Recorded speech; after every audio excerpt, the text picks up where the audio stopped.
Welcome to Saturday Morning Talk Show, Spilling the Tea to Juliet G.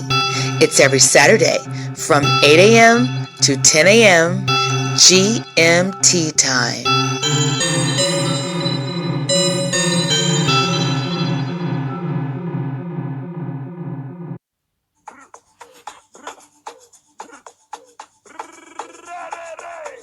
If anybody pressure you this year, you know what you could do? Just block them, delete them, remove them for your contact.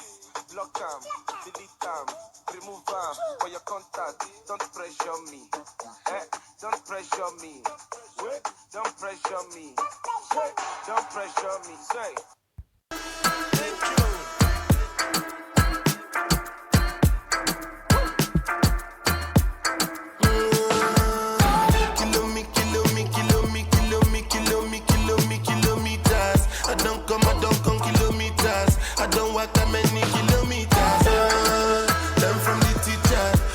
For the game, she no pitas. I decide bad mind from a distance. But this sweet, I be a lama pitas. Oh, no, Gunimisha. Show you the confirm for your speaker. This time I call chopsticks for assistance. Show we they blow your mind, Afghanistan. Kilometers. I don't come kilometers. I don't walk that many kilometers. Learn from the teacher. I don't take for the game, she no pitas. I decide bad mind from a distance. Not this sweet, I be all on my pitas. When you come, make I give you digits. When's the last time somebody did it like this? Too much ice on my bumper clabris. That's why everybody hating on me like Chris. Kilometers. I don't come kilometers. I don't walk that many kilometers. People take a picture and it just come. Like I just got rich, like my money just come. Send them back to where they come from. For talking like the product of a torn condom. Southside me come from, me not care, my brother. One side, sit down for one chair, my brother. Come try, me will make you disappear, my brother. Long time it takes to reach here, my brother. Kilometers. I don't come kilometers. I don't walk that many kilometers. Learn from the teacher. I don't take for the game, she no pitas. I decide bad mind from a distance. Not this sweet, I be all on my pitas.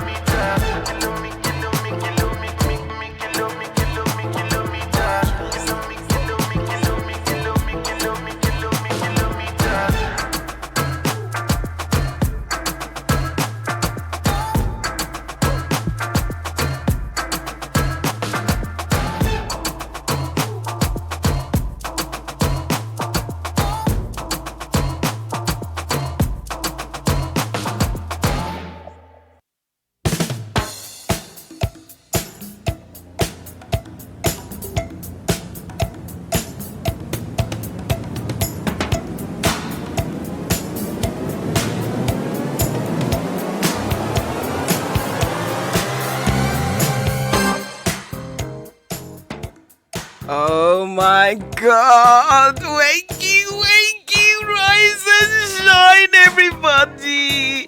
It's a Super Saturday. You know what time it is. Yes, it's Spilling the Tea time with your host, Juliet G.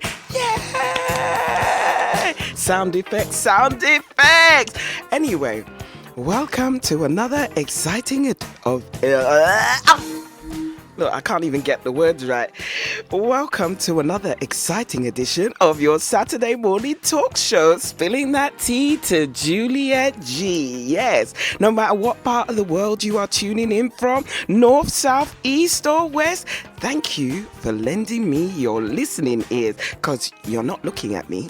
So, for the next couple of hours, it's your host, Juliet G, where I converse with real people and get them to spill that tea. And that's the tea with a double E, and talk their truth. Now, this Saturday, I'll be in conversation with Ashleigh-Rose, who'll be bringing information and awareness from a young person's perspective. Remember that, people, it's a young person's perspective.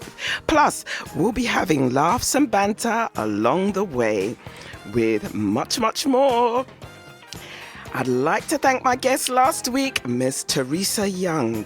Yes, my resident a relationship master coach extraordinaire, and she dropped some gems which I know a lot of you found extremely helpful. Now, Teresa comes with a wealth of knowledge and expertise, and I'd just like to apologize if I didn't get round to reading it out your messages. Yes, that you wanted Teresa to answer. But Teresa will be back next month and we shall endeavor to deal with them. Now, I now have a designated text line. Yes, people, I have a designated text line. I'm going up in the world, though. So, if you have any questions or scenarios that you would like Teresa to answer, you can text this number. I'm going to give it to you. That is, get your pen and paper ready, get your mobile phone ready, just text it. That is 07904 818 799. That is 07904 818 799, and we will be sure to discuss any of your messages and scenario. Now, big shout out as always to the contributors and sponsors of my show, Supreme FM, Fine Boy Inc. and Martin Winter of James Shoe Care in Barkingside. And shout out to my Supreme FM family. You know who you are, who get up this early. Big up your status. And to all the ones that are sleeping because they've been working last night. Now, I just got something to say, just a quickie, just to let you know that people have been asking me, when is the monthly Young People's Prize Draw coming back? Because they have young people they would like to enter. So I say to myself, that's nice. How can I get the older ones involved? Well, guess what? Auntie is going to get the older ones involved. I'm just got to work out, fine-tune the rest. So stay tuned, and in the next couple of weeks, we all will be revealed. Okay? So I haven't forgotten. There will be the primary school children and the secondary school children. So just be prepared. Okay? So I haven't forgotten. Now, remember, today is the Coinage Cruise savings plan. So this is week number 3. There are 4 ways you can save. This week, forwards, you're putting away £3, and that means that you've saved a total of £10. Or you can be like me and save backwards. You're putting away £50, and now you have a total saving of £153. Or you could do it monthly and save £114.87 for the month of January. Or you can save an equal amount every week, £26.50, making a total of £79.50.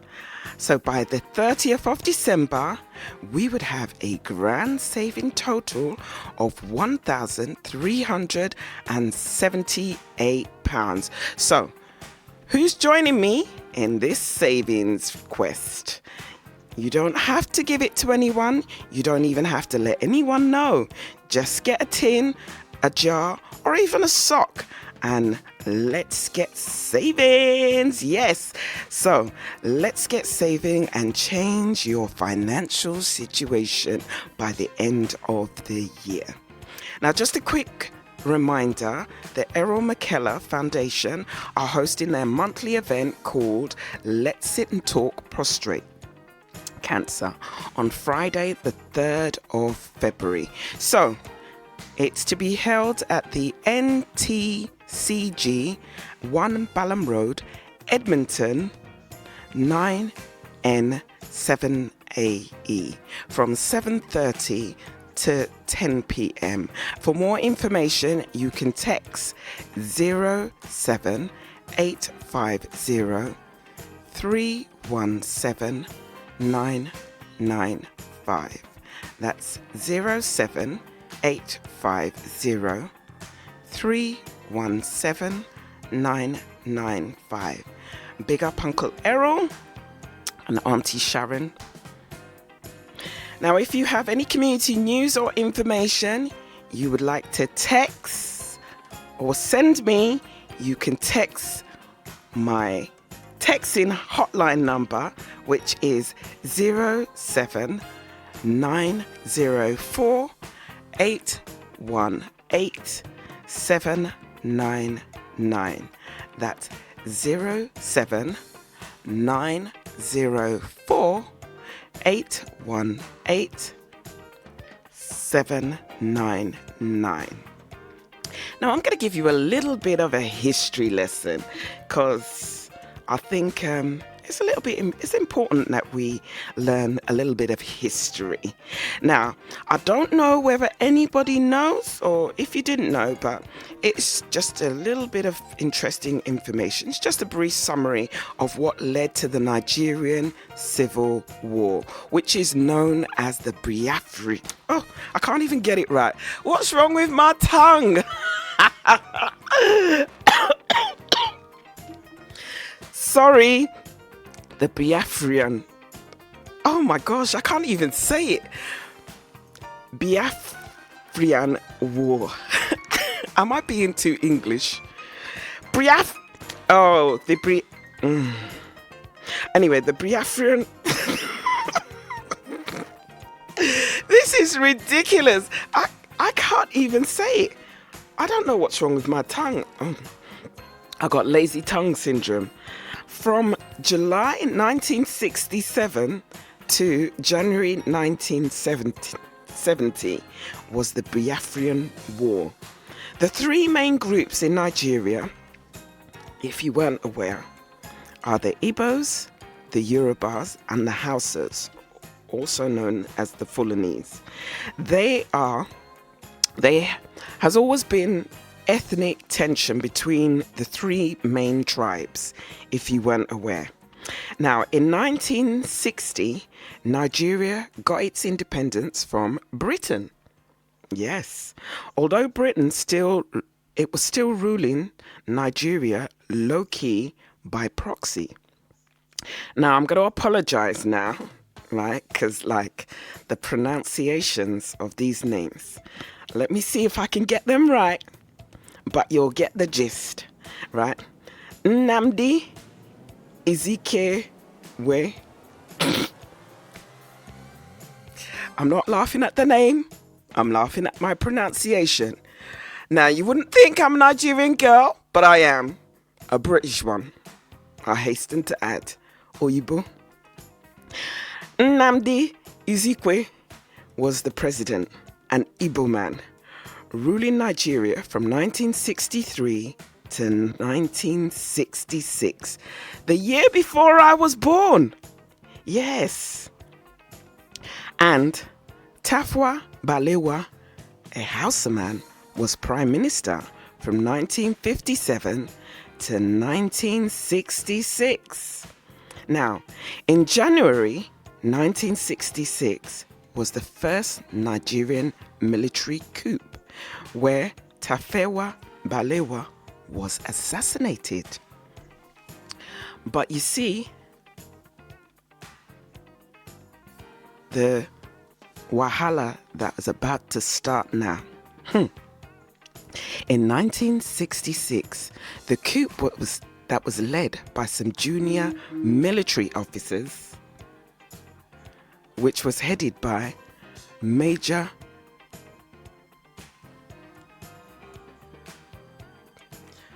Sorry. I need to get my tongue around this. Imagine if I was a history teacher. I've had the kids in stitches, but you know what? They would learn something today. Chukunwa, Iziku, and Igbo man. Hey, I got it. Now, the Hausa people came to the conclusion that the Igbo people killed their prime minister, Tefewa Balewa, just so they can rule Nigeria. You see the tension? And this is where the tribal rivalry got even madder. Yes? See me see trouble. Now, after people learned the coup was led by an Igbo man, you know what happened? The Igbo people started getting attacked, especially in the northern parts of Nigeria. You see? See me see trouble. Now, watch all these Nigerian people messaging me. Oh, hey, do you want to come and tell the story? Okay, cuz, I hear ya. Anyway, let me tell the story, my version, okay? My version. And then, next time, I will bring a true, authentic Nigerian person to tell the story. Now, the northern soldiers would beat eastern civilians up, raiding their homes and even burning them down and even killing them. Can you imagine? Igbo people had to flee for their life, to the east, back to the Igbo land for their own safety. Now, see me see trouble. EJ, shall I bring my cousin on? Shall I? Maybe she can read this.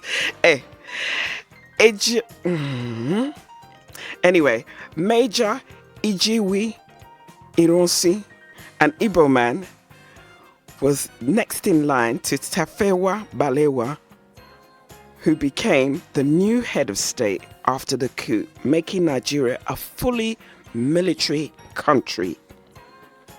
Well, you know what happened next? Do you think the Hausas were happy? No.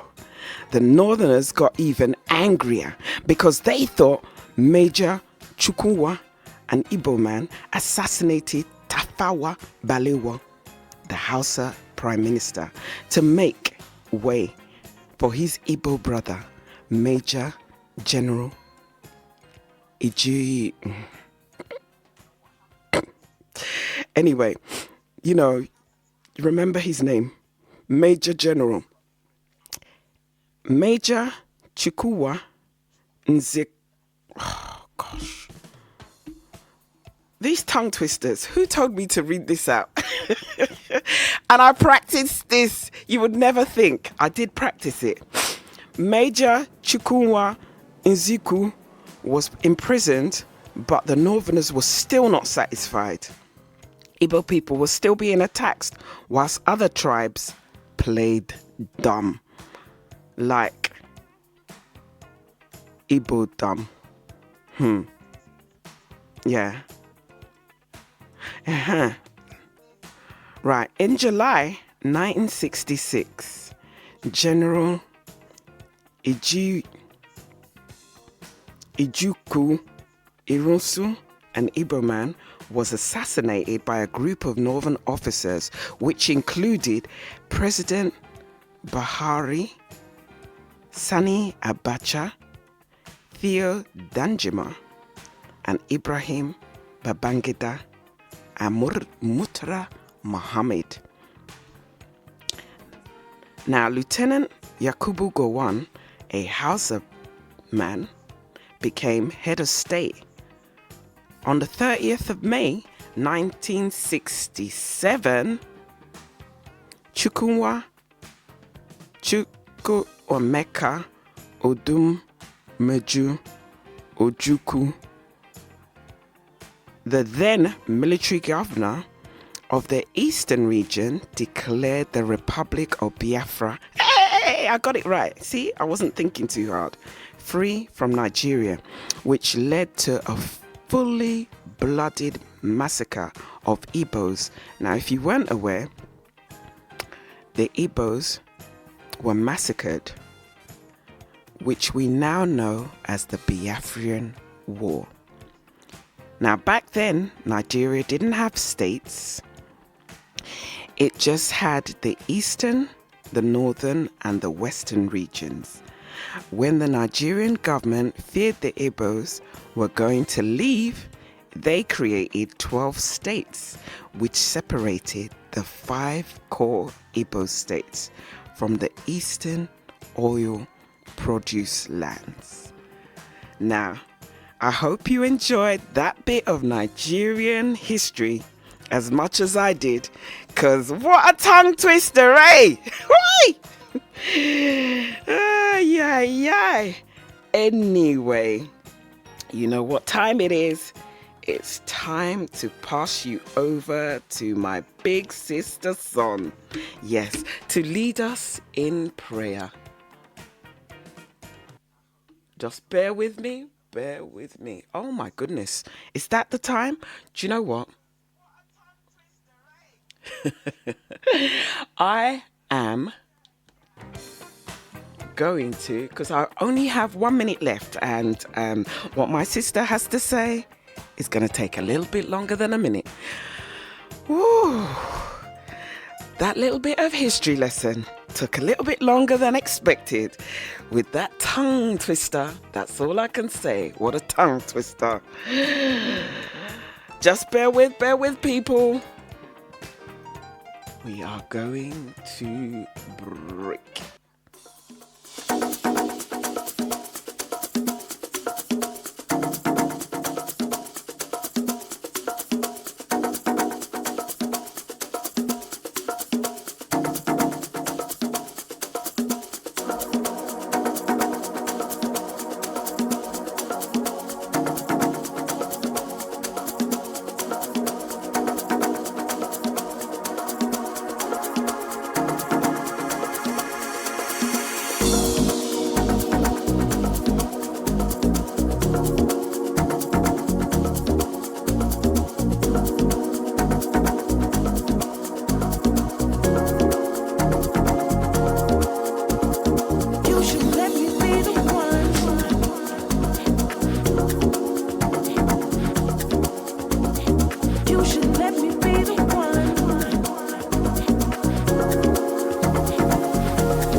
Welcome back to Spilling That Tea to Juliet G on your number 1 community radio station, Supreme FM, superior to many and absolutely inferior to none. Without further ado, I'd like to bring on my big sister Son, because, you know, I always like to start my show off with a prayer. Bear with.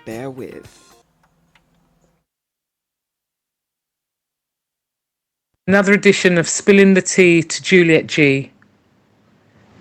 Scripture says, "Fear not, for I am with you. Be not dismayed, for I am your God. I will strengthen you. I will help you. I will uphold you with my victorious right hand. This is Isaiah 41, verse 10. So, dear Father in heaven, I thank you that you've given us the opportunity to listen in again to Spilling the Tea to Juliet G. As a guest shares their experience with us, and as we continue to listen in, hear all the fantastic things that's going on within our community, I lift them up to you and I say thanks. Dear Lord God, all the things that are actually happening within our community, the things that are not pleasant, the things that are not nice, I also lift them up to you and ask you to watch over us, to be with us, to guide us, and to continually give us strength and courage as you sprinkle us with your love. Whatever we have planned for this week, let it be that we humble ourselves and open our hearts so that we can share and be good to each other. I thank you for my sister Juliet G. I thank you for all the work that she does and for Supreme Radio as we continue to listen in each week to Spilling the Tea to Juliet G. In Jesus' name, I lift these few words up to you. Your name is to be honoured and praised and glorified. Amen.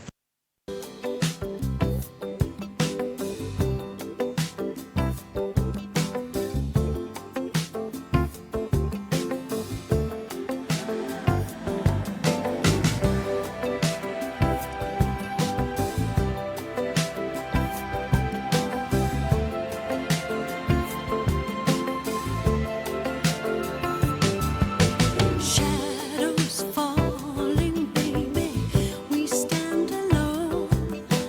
Out on the street, anybody you meet got a heartache of their own. It ought to be illegal.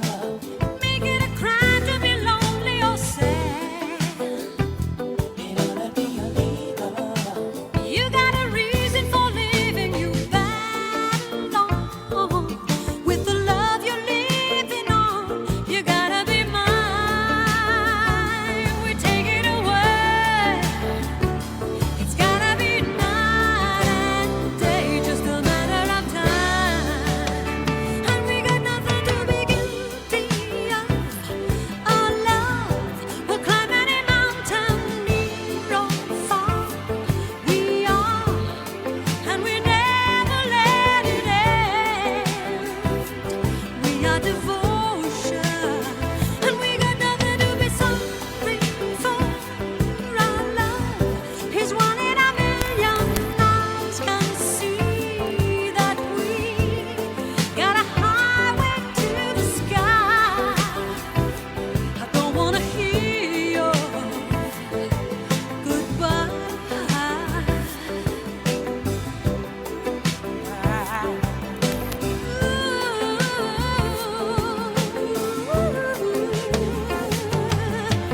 Pulses racing, darling, how grand we are.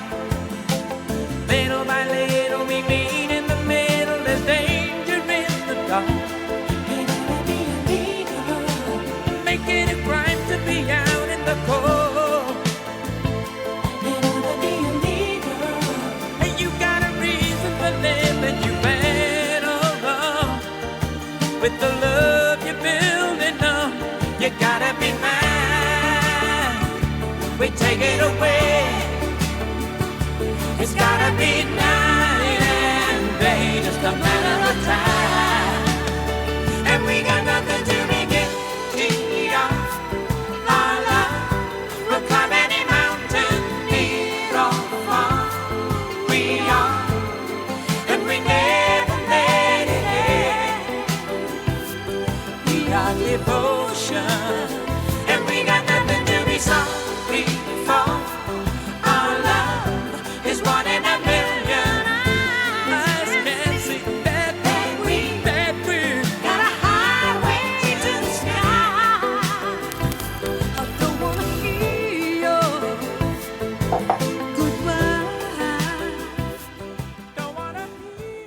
Good morning, good morning, good morning, and welcome back to Spilling That Tea to Juliet G on supremefmlive.ning.com. So if you're just tuning in, welcome. Yes, I know you must probably feeling guilty. You get it? Guilty. Do you know what? If I could sing, in fact, I used to think I was Barbara Streisand, yeah. I thought my voice sounded like Barbara Streisand. You know, I used to sing this song in front of the mirror. I knew all the words to this song. I tell you, if I could sing, you know, if they are hunting me now, no, if they're chasing me now, they'll surely be hunting me. Hey!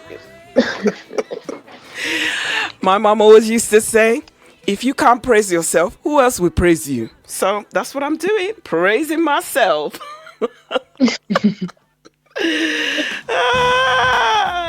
Oh my God, I'll be dangerous. Beyonce ain't got nothing on this Beyonce. Anyway, without further ado, good morning, Ashleigh. Good morning, Juliet. How are you? I'm good. I've got a bit of a cold, but other than that, I'm really good. I think it's at the end of it now. I just want my voice back. Do you know what? Let me just publicly say Happy New Year to you, Ashleigh. Oh, thank you. Happy New Year to you too. How was your Christmas? I know it seems far, but how was your Christmas and New Year?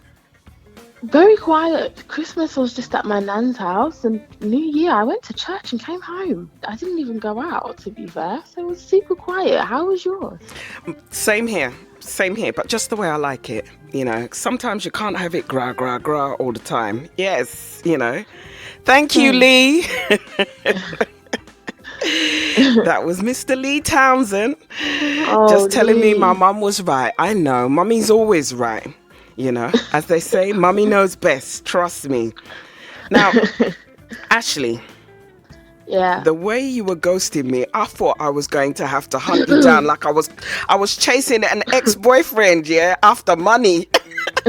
I have to say that because it sounds good. I hope you're feeling much better anyway. Oh yeah, do you know? I think right now it's just my voice, but it's the worst is out the way. I think there must be something going around.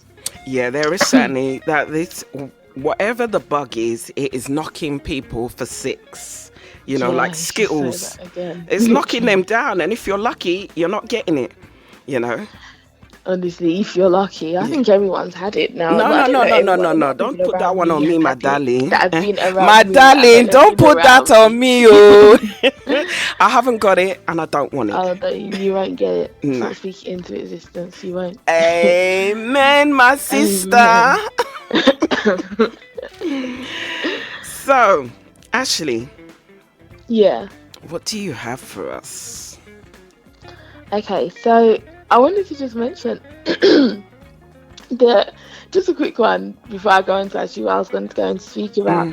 Did you see that whole the situation with Rishi and Rishi Sunak being fined for not wearing a seatbelt? Yeah, see that, and how he's what did he say? It was an error, not an error. He said it was a bad judgment of the situation. Do you know what makes me laugh about these politicians? Sorry to cut you, yeah.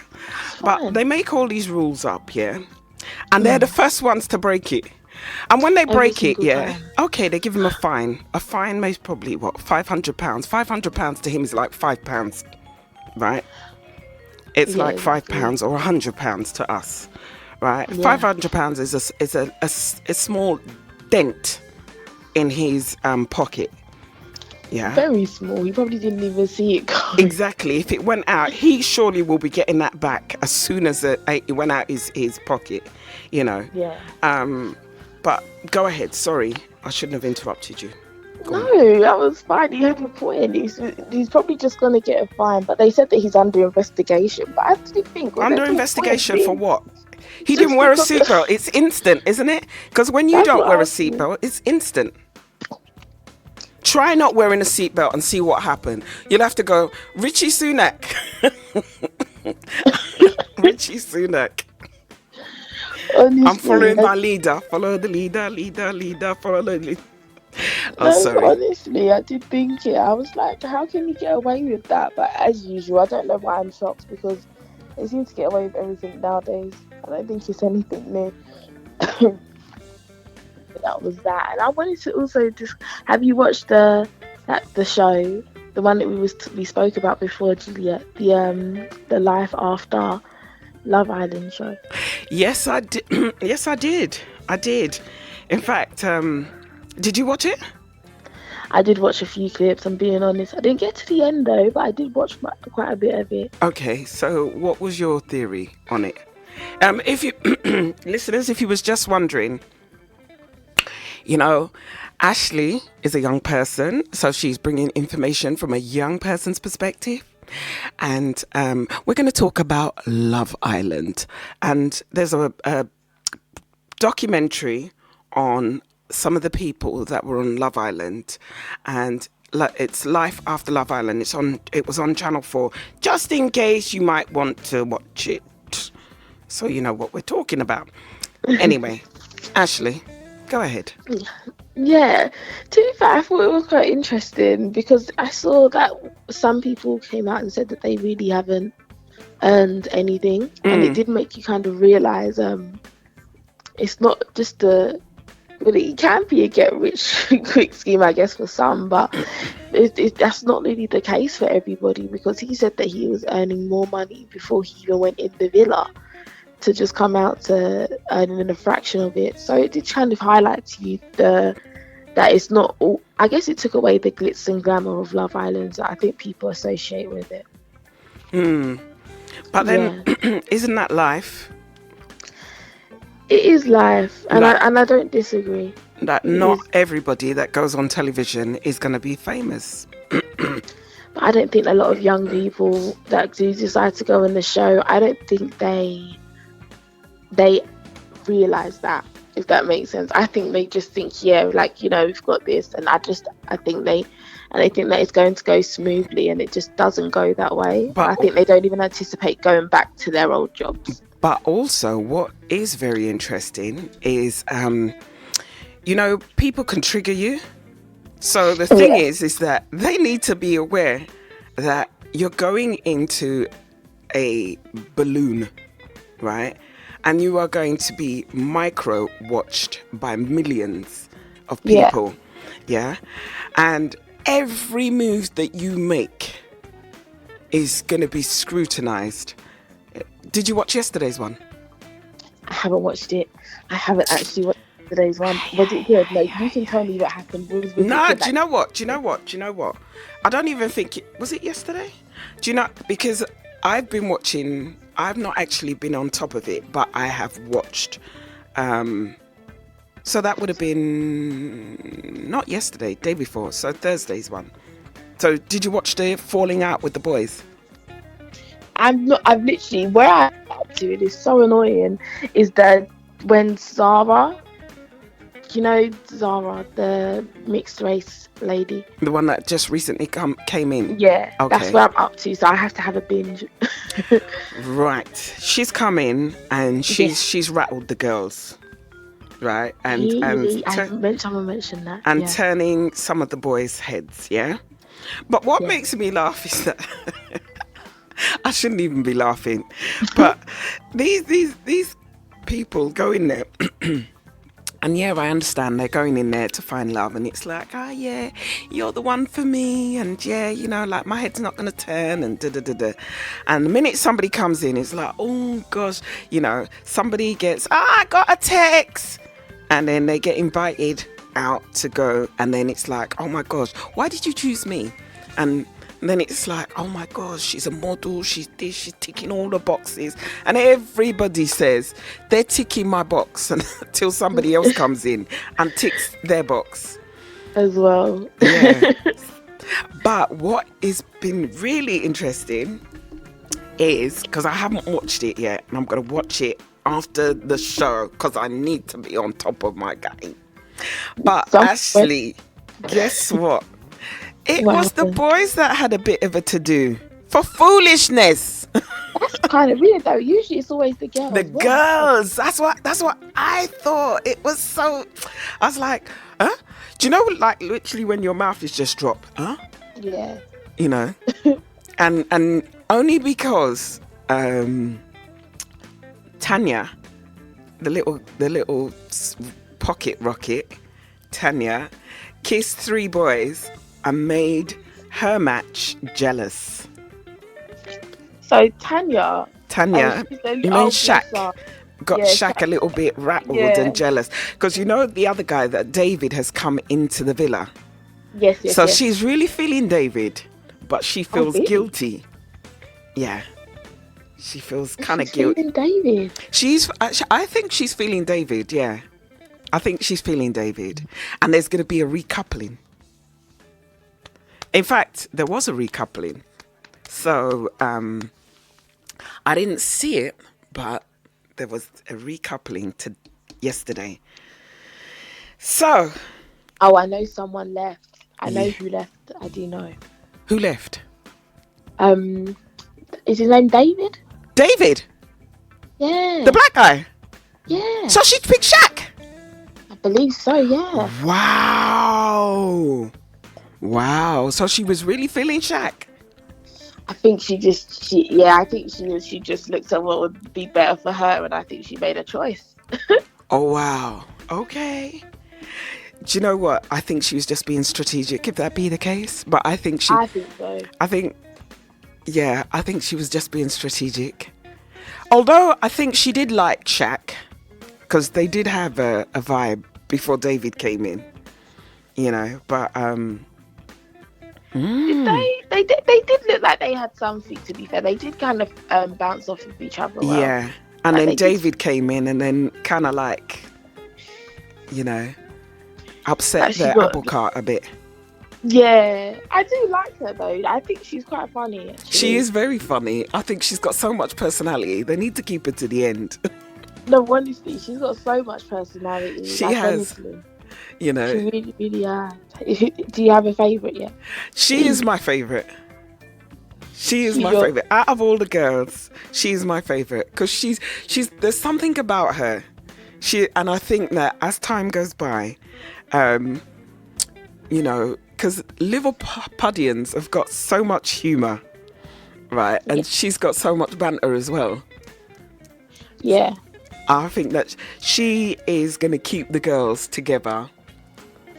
Basically, when it yeah, because you know it's going to kick off, isn't it, between Sarah and the other girl? What's her name? Olivia. Is that her name, Olivia? The one that with the dark hair. She give her a kiss, a Judas kiss. Who do you think is the hypocrite? Give him a kiss on the cheek. She went straight to Olivia, and then my girl had to justify herself. I'd been like, you bi. I'd have been like, wow. No, but see, this is what I'm saying. Everything is just, you can't miss a thing when you're in there. You know, when you get upset, then you've got people joining groups of people who's on whose side. It's like, I want to be the neutral person. In fact, I think this one's going to be really exciting from the beginning. Even the first week. Trouble start. I know. I do think it might be a bit quite explosive, this one. I really, really do. I'm looking forward to see how it goes. I just wish I could keep on top of it. I always have to. I feel like I'm gonna have to pick a day and then watch the episodes. Do you know what? Do you know they're gonna bring? I'll call it adult. For their over 50s or over 40s. Love Island. Yes, I was just gonna say that to you. That what is it called? It's a middle-aged single parent Love Island spin-off. Yeah, but that should be interesting because I think it's your child has to nominate you. Can you imagine? Your child has to nominate you? I think so. Or your child has to approve because, like, imagine if your child doesn't approve and you go in there, Mom, what's my mum doing on Love Island? Or dads are not so much, but mums. Literally, they're just different. Can you imagine? Oh my God! And then you just see your mum snogging. I can't even begin to imagine it. They've got to change it up. Anyway, we're actually coming up to that all-important break. Oh gosh. Okay. Cool. Oh gosh.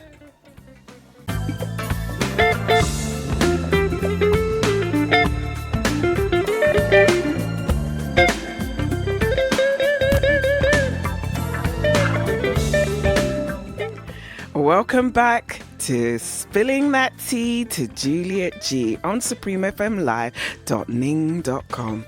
I'm in conversation with Ashleigh-Rose, who is bringing us information and awareness from a young person's perspective. Now, if you're just tuning in, good morning. Over to you, Ashleigh. Yes, hi Juliet. I just wanted to ask a quick question. If given the opportunity, because you mentioned that you'd be nominated, so if your son nominated you, would you go on Love Island? I'd be a diva, and I would say, the adult Love Island? Not as it is. They'll have to repackage that differently because they can't call it Love Island. They'd have to call it something different for the adults. I would need a personal trainer. If I know I was going on it, I'd need a personal trainer and a nutritionist. Now, ask me why. Why would you need all of those things, Juliet? Because I'm going to want to look my best. Of course. I'm going to want to look my best. And then plus on top of that, I need to make sure that all my wigs are on point. Oh, yes. I'll be going to Nina. Yes, I'll be going to PhD, sending all my wigs. And I'm going to want to stay in there the longest I can. Not because of anything, but I need a holiday. That would be a free holiday for me. A free holiday. Yeah, if you knew my life, you understand. Honestly, I know. Oh God, yeah. But I would just go on it for the laugh, honestly. For the laugh? Yeah, honestly, I'd just go on it for the laugh, because that's the kind of person that I am. If I had an opportunity, I would do. Just for the laugh. Just for the laugh. For the laugh. Just so you could have a laugh. And if I find love along the way, right then. That would just be a great plus one. He'd be like you. No, I'm only joking. Yeah, no, because you never know. People find love in strange places. No, it's true. People do. Yeah. And then honestly, you never know, because look at a lot of people, they go on there and they don't think anything of it, and then they look at Molly May. Now look, she's having a baby. I know. And even there's quite a few. I mean, they should talk about the people that have actually had relationships out of it, successful relationships out of it. The very first couple to get married on Love Island way back when, I think they were they were in the first season. They've got children now. I can't remember what their name is. A black guy and a white girl. I think they were in season 1, the very first. Or was it season 2? And then there was Olivia and what was his name? Oh my gosh. And he is when he came in, because he came in and when he came in, Olivia and this guy, oh my God, what is his name? They now have a child, and they've been together. They got married and they've been together for, it just seems, since Love Island. They was in Love Island 2 or 3. Yeah, I think they were not. No, Love Island 2. 1, 2. Yeah, the first couple was Love Island 1, and this one, Olivia. I've forgotten what her husband's name is. Oh, Olivia and Alex. Is his name? Yes, Alex. I liked him from when he came in. He was so chilled. You know, he's not argumentative. He's just got a good spirit about him. And then Olivia, she's just cool, you know. She was really chill. Yeah. She was super chill, because he what did he do? He did something when they were in there. I can't remember what it was. But she was quite chill about it, to be fair. Yeah. She was. They're both really chill couple, and they are married now. It's quite sweet. I know. So you never know. Yeah. But no, I'm not looking to have any children, so forget that. No. Nah. No, but the new one. I would look. I think if I was going to go on something like that, I would have to be the first. to go on. Do you know the reason why? Because after a while, once you watch it, it's like, they're only just going on there because they want to be famous. I'm only just going on it for the laugh. Some people just want to go in it for the laugh. They must know though. But why wouldn't people go in there for the laugh? You get a holiday. Yeah. You'll see drama unfold right in front of your face. Before your As long very as- eyes. Oh, I love it. Honestly. Love it. Spill that Get a tea, first girl. class Spill that ticket tea. to it. You know, I'd get them to spill the tea. Yeah, really? Did he? No, honestly. I'll Juliet get you should be talking. mediating the answer, I'll get not you the talking. arguments. Girls, we need to talk. Girls, we need to talk. Where do you want to take? The terrace. The terrace. No, literally. I could. Yeah.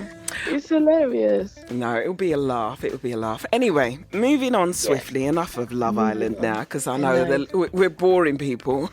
We can be, I know. Sorry, everyone. Don't be sorry. Do not apologise. No apologies. I won't take it back, but we won't apologise again.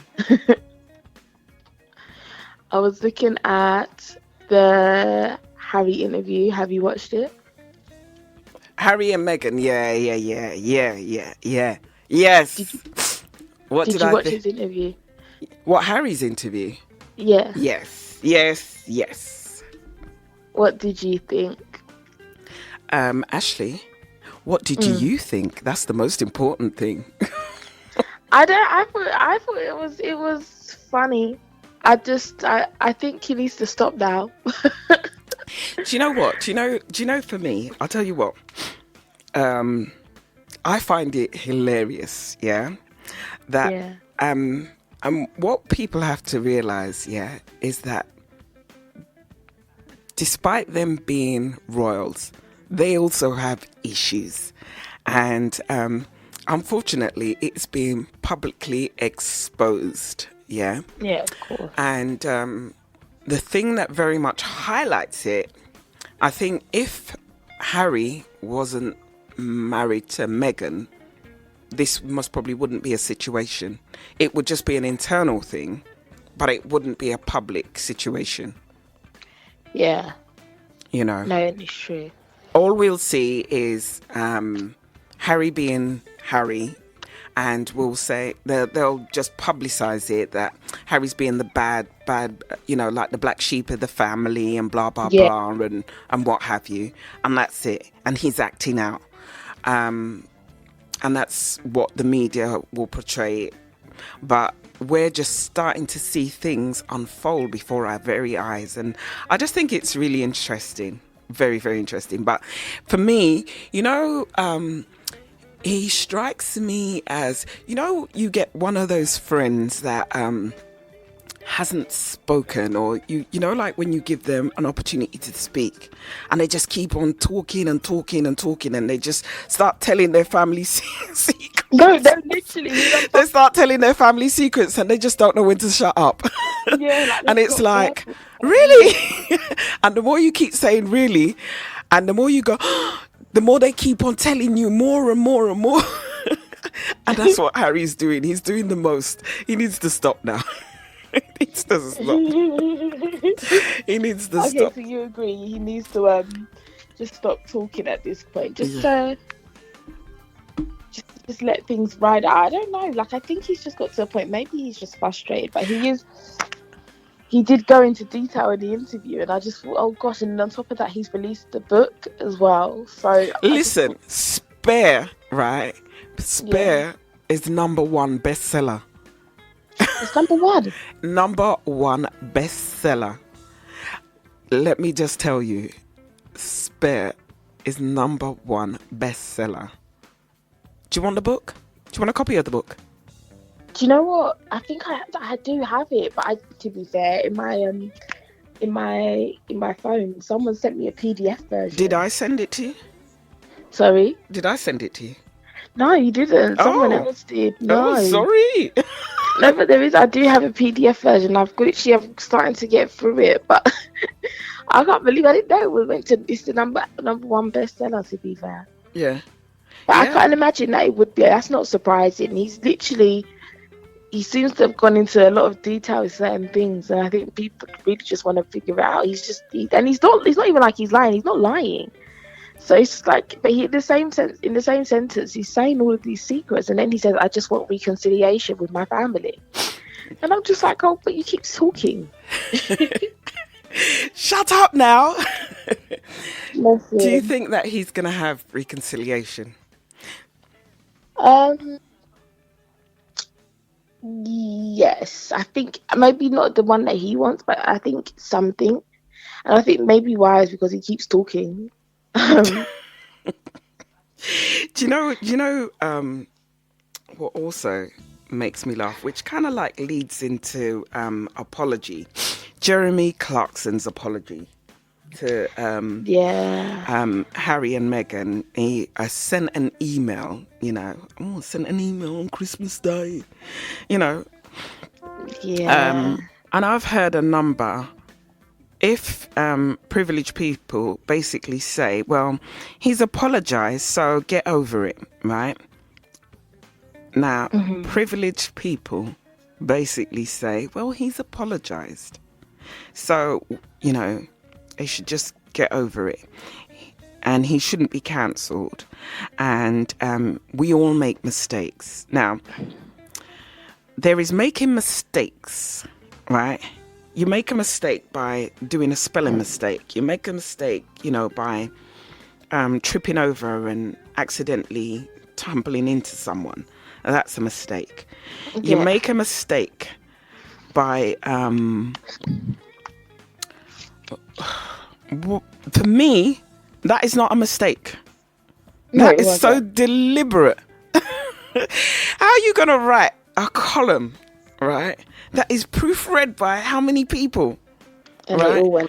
And then it's sent to press, and nobody turned around and said, hold on, we can't print this, Do you think his apology is genuine and acceptable, especially when it was deliberate? I think it wasn't acceptable at all, but I knew he was going to get away with it.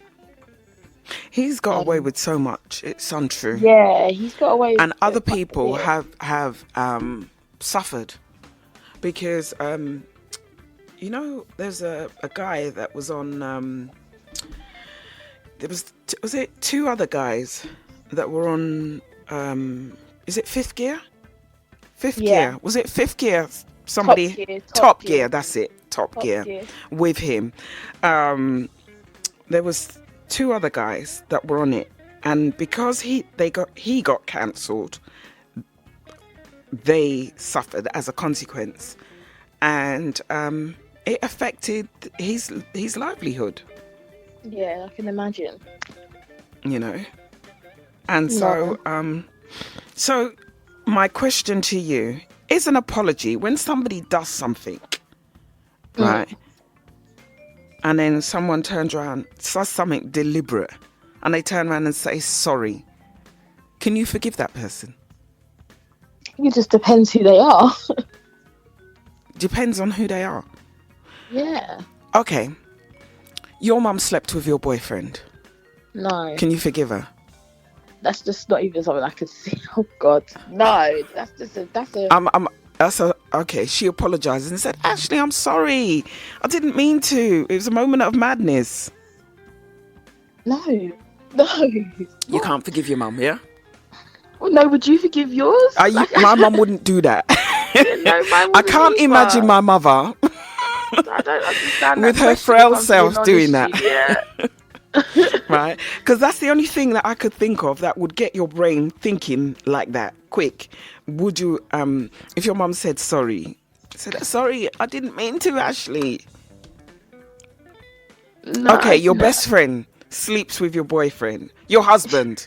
Okay, your husband. Forget about your boyfriend, your husband or your fiance. No. Yeah, and she says, "Ashleigh, I'm sorry. I just wanted a little bit of something what you had. Anyway, I told you he was no good." What? Yeah. Yeah. Would you forgive your friend? No. Okay. I wouldn't. I don't think you could forgive. That's not something that's forgivable, really. I think that's that's behind even just that single action. There's obviously a lot of untold. There you go. There feelings. you go. This is where I'm coming from with Jeremy Yeah. Clarkson. What he has written. Richard, stop it. What he has written is not a mistake. It's deliberate. Anybody can say I'm sorry after they've done something, but whether the receiver receives it as an apology is that. Yeah, and I guess that's the other realm, whether they would receive it. I don't know. Do you know what? I don't think his apology meant anything. It obviously was just because his PR team completely ripped him to pieces in the midst of it, and I don't think they ripped him to pieces because they thought it was bad. I, think I they just reckon got that it annoyed. was his daughter. That must Do you probably. think? I know yeah. his daughter condemned him for it as Straight well. away. She did do it straight away, but I just think there was he had to do it in order to cover his image. But I don't think he actually meant it, and I think that's another thing behind it. I don't think he meant it in his apology. I just think it's something that he had to do. Because why would you sit and write that about somebody? I never got it. It was just really gruesome. It was disgusting, actually.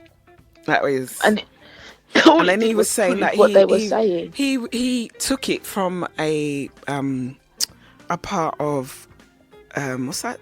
Games of Thrones. I mean, really?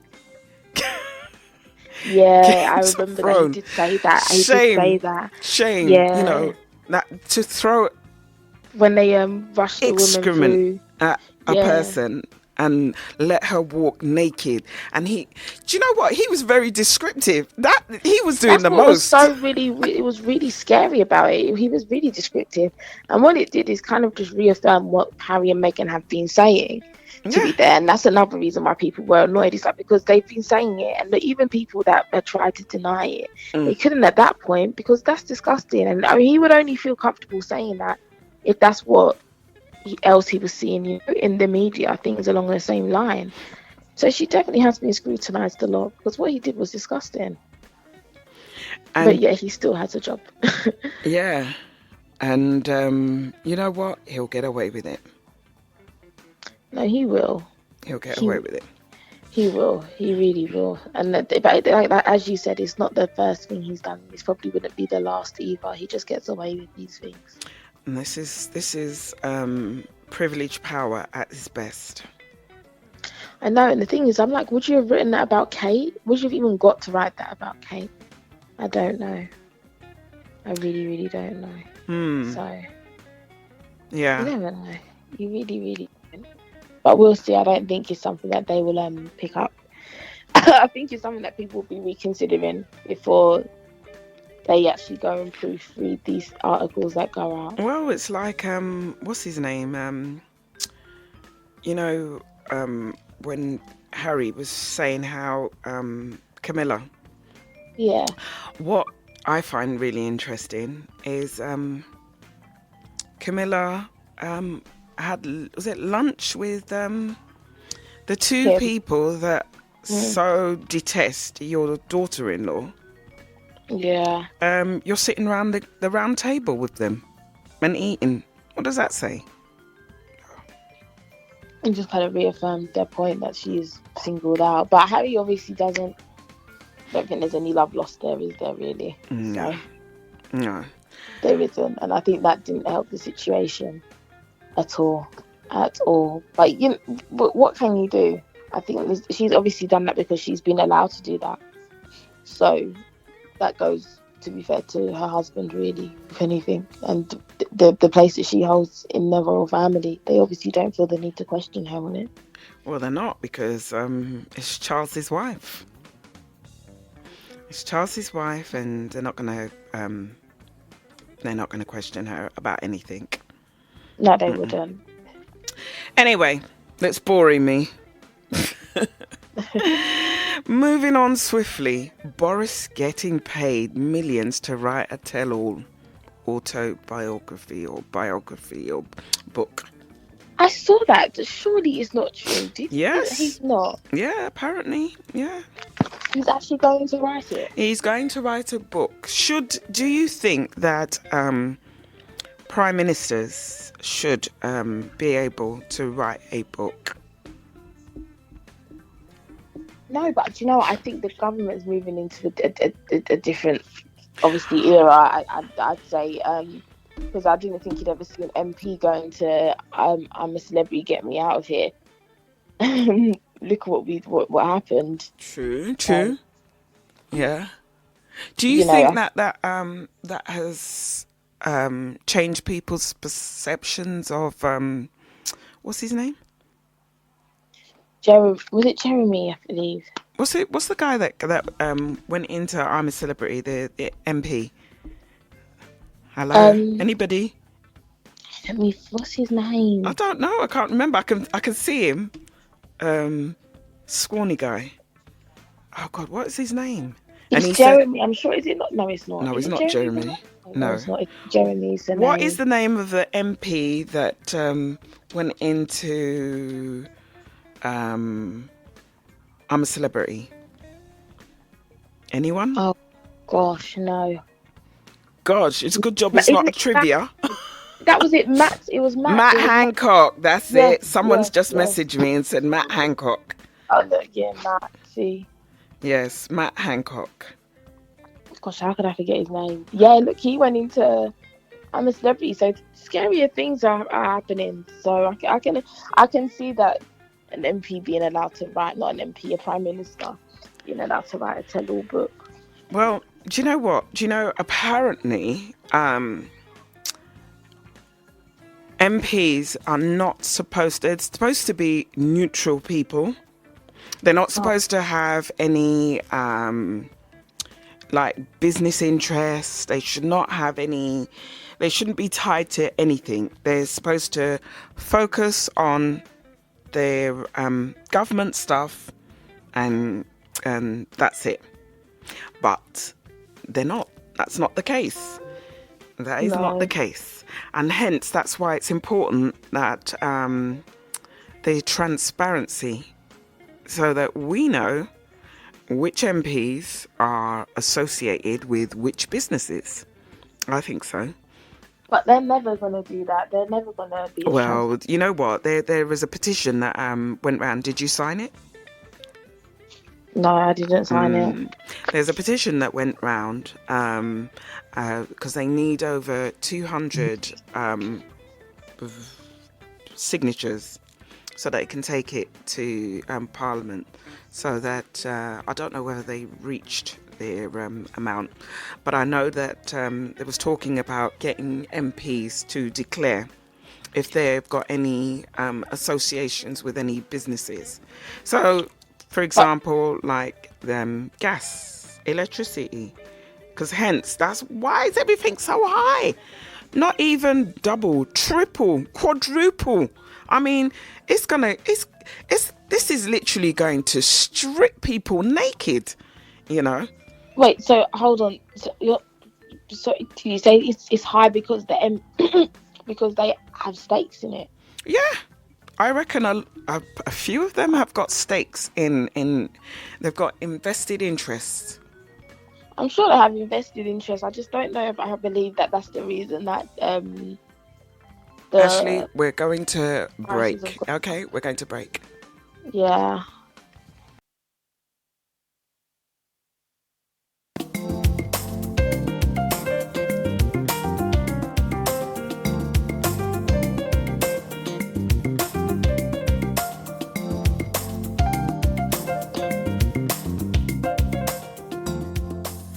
Welcome back to the last segment of Spilling That Tea to Juliet G on supremefmlive.ning.com. I have been in conversation with Ashleigh-Rose, who is bringing us information and awareness from a young person's perspective. And if you've just tuned in, welcome, but where have you been? Over to you, Ashleigh. Oops, sorry. Sorry, hold on.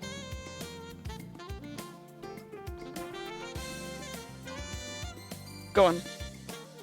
Hello? Yeah, that's better. Oh, okay, great. Juliet, did you hear about the O2 Academy Brixton? When did this happen? It was last month, just before Christmas, actually. Okay, okay. Yeah, so there was a concert for an artist called Asake. Mm. And long story short, I think they underestimated the amount of people that wanted to go, but a lot of people turned up with no ticket. But as a result, it ended up killing a couple of people and leaving quite a few others in critical condition. And I think the main thing that people didn't understand is how did it manage to get to that point? Like what crowd controls were in place? Because if it was at the O2 in Greenwich or the main O2, I don't know, I just don't believe that would have happened. Mm. Mm. So I think they've got to the point where I think people were just kind of frustrated because one of the ladies that died was a mother of two. That's sad. That's so Yeah. sad. And it's like, how did this happen in this current climate? How did this happen? You know, and the thing is, they report these things, but we never ever really hear what the outcome is No, exactly. in the news. We never hear what the outcome is. You've got to seek out that information. No, exactly. I think people just have not really known how to move forward with it because at the end of the day, she went to a concert and she just didn't come home. But I think what it was is that a lot of people were saying that the security guards there were paid off. Oh, wow. Yeah, so they paid them, so they were getting paid to have an extra few amount of people in. But I think so as time went on and so on, it just got to the point where it obviously just left to a huge overcrowding. But I think obviously a lot was just underestimated. But I thought surely when the ticket came out that they would have realised that maybe they need to move him. But I guess that's with the O2 management. It's been suspended now anyway, the venue. But it was quite sad actually. Yeah, yeah. I mean, it's devastating news. Oh, it is actually. And on top of that, have you heard of the police officer? Oh, David Carrick abusing his position, raping women over 2 decades. Yeah. I mean, do you know what? When that news, when I think I was driving and I heard the news, and I thought, oh, why are they talking about the one that killed the Everard lady? And then I later found out that I was like, hold on a sec. Huh? And so, and then it was all splashed over the news. And I was like, what, another one? You know? And it doesn't give police officers much faith and hope because they're saying that there are so many other police officers under investigation. What are you saying, sort of thing, or? No. I don't know whether it's just whether to do with rape, but you know, it doesn't look too good, does it? No, I think people definitely are losing if they haven't lost already. Well, I think a lot of people in the community had already lost faith in the police, but this just kind of like cements it. No, exactly. I think it's just gotten to a point now. I think one too many things have gone on because he's been a serial rapist for 2 decades, wasn't it? Mm-hmm. Yeah. And he admitted to 49 offences. That included 24 of rape. Do you think that they can restore police faith again? No. Really? Yeah, just no, I don't think so. I think that it has to be, I think that the police, the whole institution of the police, the organisation would have to be pulled apart because clearly this is something that is within the organisation. It starts from up top, really, and it's filtered down. So I think if the people at the top... And this was under Teresa. Was it Teresa? No, what's her name? The police officer that did they sack her or did she retire? Oh, the one that got fired. I know who you're talking about. She was forced to resign. Something Dick. Yeah, Priscilla Dick. That's it. Priscilla Dick. Yeah. it was under her. I think people don't have faith. I think when people like so senior have all these things going on behind the scenes, I think you really have to start at the top. And I think to start at the top, you're basically pulling apart the organisation in itself anyway. Mm. So Yeah. I don't know if people would be able to restore their faith. Do you think so? Mm. There certainly has a lot of work to do. You know, it certainly has a lot of work to do. But I suppose So, this is time for change. so would you want to see a change in the police? I think there needs to be change in the police force. Yeah. There's a lot going on underneath the surface that we don't see. Police officers having to deal with racism. You know, police officers that gone into the force with really good intentions, and because of the stress of the work, they're having to leave. You know, really good police officers having to leave because, you know, they've got that old boys club, because they all, if you're not joining the club, then, you know, or you're not colluding with what they're doing, then, you know, you're now the outsider, and nobody goes to work to get stressed. Yeah, I mean, it's Yeah. stressful enough, you know, when you're having to deal with members of the public, right? Because you expect that. Yeah. But you don't expect that from your colleagues. You don't expect that kind of behavior. So, yeah, I do think it's important that they start rooting out the bad weeds. Yeah. Yeah, I think you do have a point. They do need to get onto it. You know, I don't know. I just don't know how that could be done. I think a lot of, and the thing is that it almost goes down to the fact that who do you trust? Yeah. Who do you trust? Who do you trust?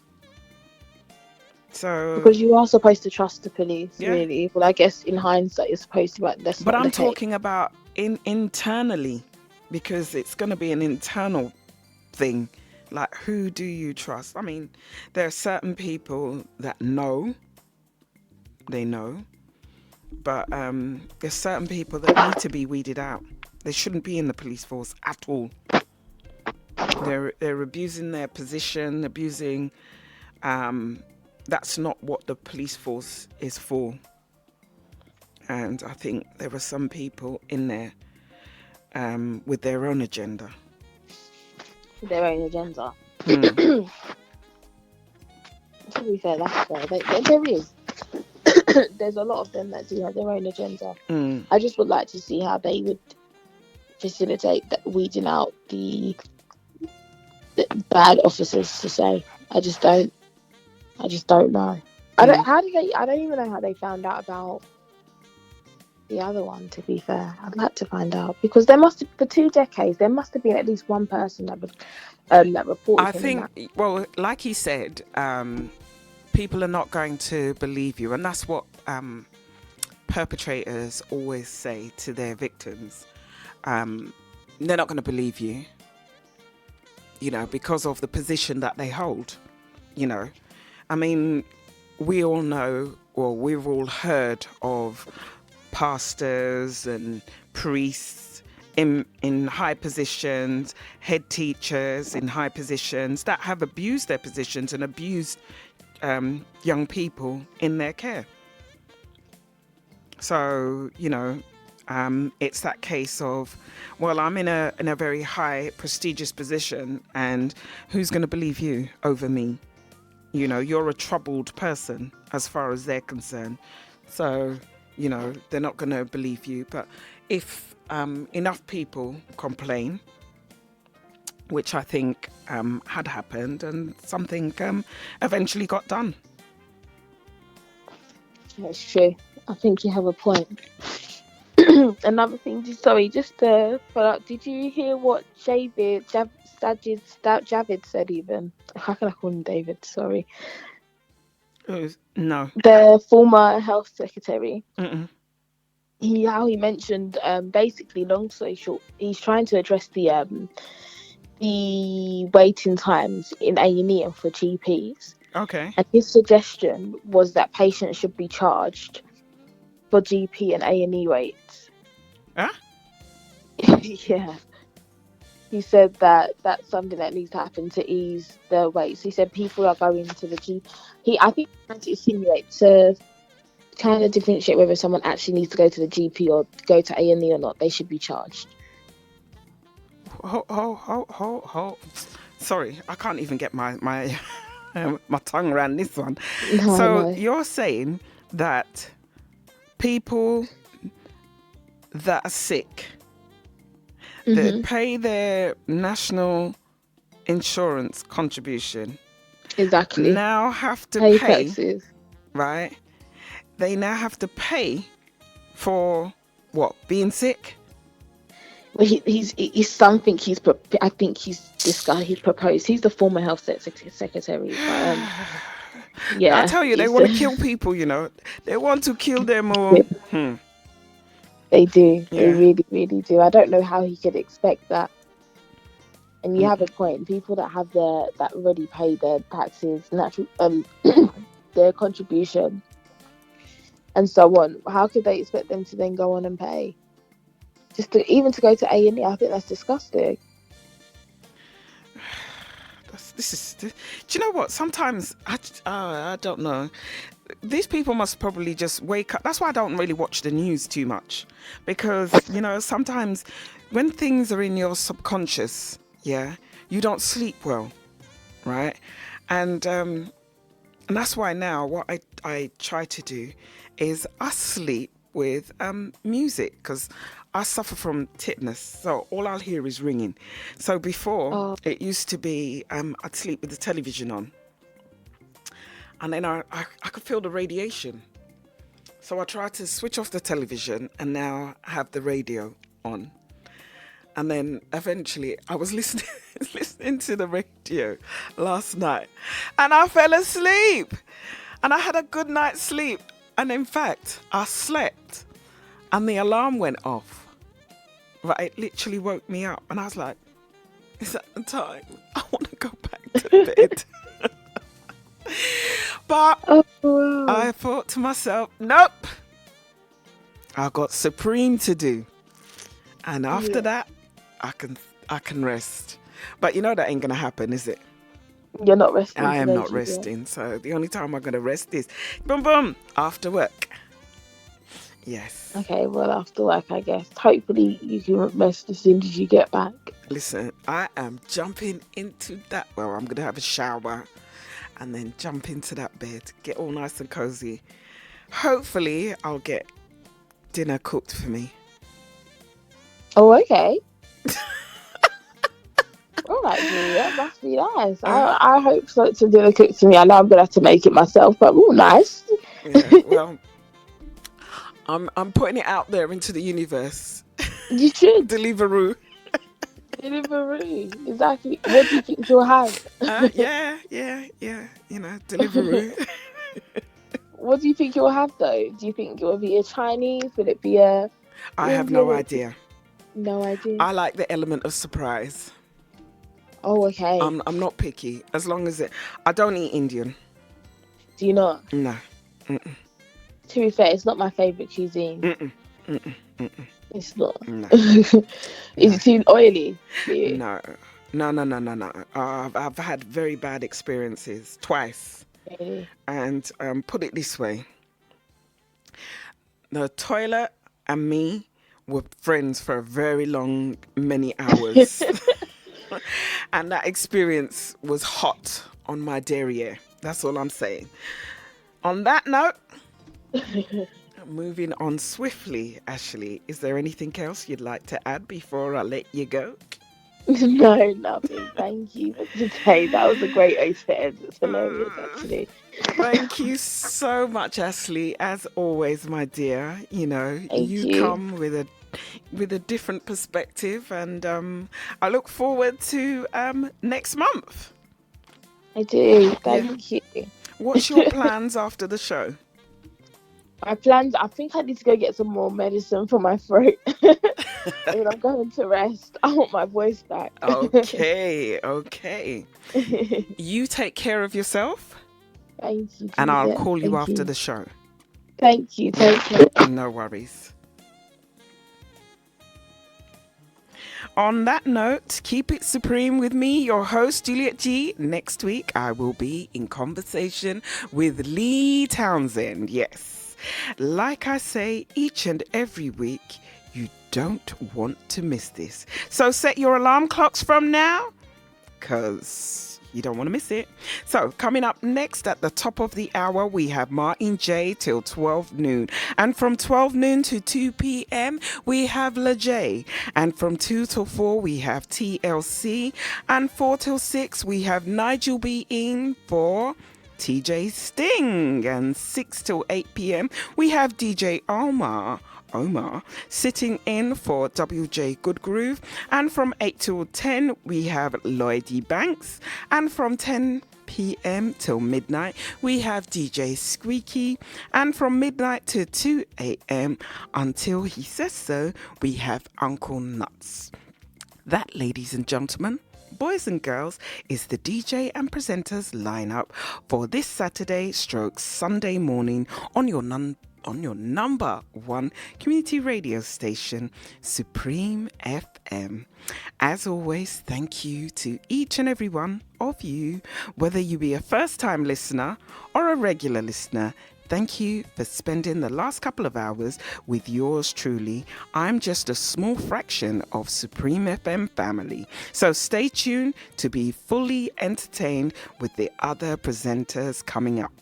And if you're not already following me on Instagram, Spilling the Tea to Juliet G, where I'll go live and keep updates with the show and get your notifications. I will be back on Thursday, the 2nd of Feb. And boy, do I have an interesting show for you. Yes, the men. We are going to be loving on the brothers for the month of February. And that's not the book. It's not the book, no, by Pamela R. Haynes, no. I've got two very interesting guests. Shall I tell you? No. Shall I leave it till next week? All right, then I'm going to tell you. You twisted my arm. We have Wayne Dibby Rollins and I have Yinka Oritegu. Yes, as two of my special guests. And I suppose we might have some others lined up, but keep it supreme. So it's the same time next week for your Saturday morning fix. Remember, tomorrow is not promised, so love and appreciate the people who are in your life, and as you have no business worrying about those that aren't. First and foremost, look after yourself and be kind to others. It takes a village. So let's build our village and be kind to each other. Have a blessed day. Have a safe day and make it a memorable day, whoever you choose it to spend it with. Yes, yes, yes. So take care, people. Take care.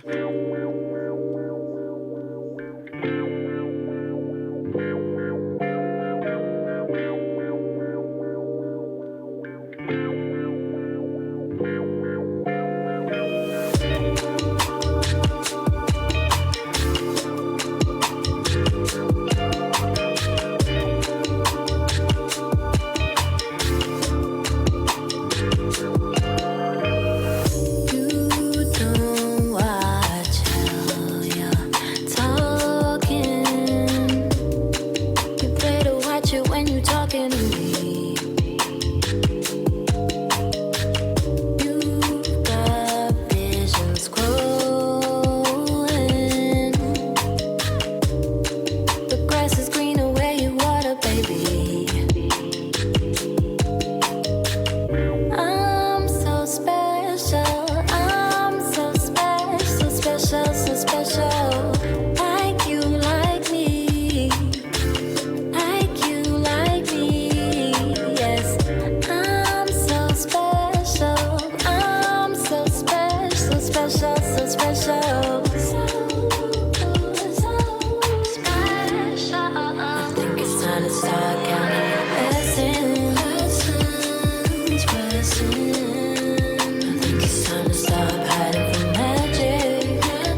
But you ain't choosing something different, baby.